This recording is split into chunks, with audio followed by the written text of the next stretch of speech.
Well, what do we have here? It's day 23 today, and today we're going to be talking about the afternoon routine. So get excited. By the way, it's super chilly here, so pretend this is my apron, okay? Let's just go with it. Okay, so for day 23 of the Flylady 31 Baby Step Challenge, we're going to start our afternoon routine. And the first on the agenda of the afternoon routine and what we're tackling today is what's for dinner. You're going to ask yourself, what's for dinner? Hopefully you have a plan. And if you don't, I will give you some tips in a moment. But first, let's review all of our routines. I hope you had a lovely weekend with you and your family, by the way, and I hope you've been maintaining those habits. And they are, for the evening routine, we're to select our clothes, shine our sink, do a 2-minute hot spot, a 5-minute room rescue, and most importantly, get to bed on time. When you get to bed on time, that gives you the energy and the pep that you will need to have a great day the next day, God willing. For the morning routine, we have is dress the shoes, do a 2-minute hot spot, a 5-minute room rescue, a 15-minute declutter, a 15-minute rest, 15 minutes of checking those emails.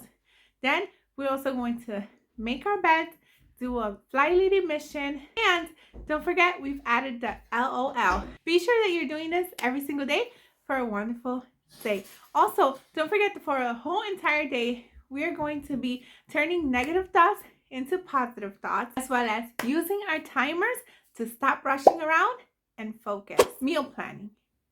It's a game changer.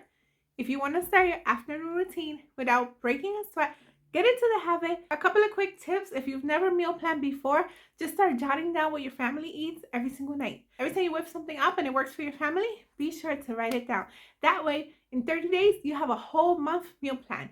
You don't want to plan for 30 days? That's fine. In just 7 days, you will have a 7-day meal plan. And if you're in the middle, well, then write those things down for 2 weeks, and then you have a 2-week meal plan. It's up to you for how long you want to plan, but just know that the daily focus do include a planning and desk day, and that is where I like to meal plan as well as the Flylady.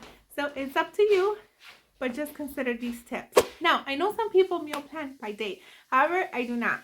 Sometimes I just want to eat what I want to eat, but I also do not like food waste at all whatsoever. So I plan 7 meals. You can plan for leftovers or takeout if you have those as well.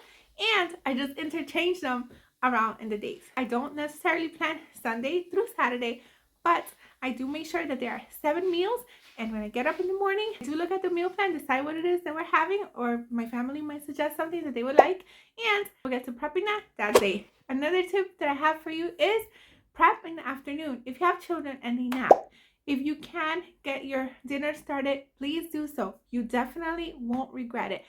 And another bonus tip is that when you come back from your supermarket on errand day, which I have covered and I have a video here, you will prep your fruits and veggies, slice them up, wash them, and get them ready to go. And any other component that you are able to prep as well. That way, when it comes to cooking dinner, it will be easy peasy. Don't forget to comment down when you finish today's challenge. Also, check out this video here if you want to learn how to be content no matter what. I learned a very valuable and expensive lesson that I carry with me for the rest of my life. Thank you so much for watching. Until next time, to God be the glory. Bye.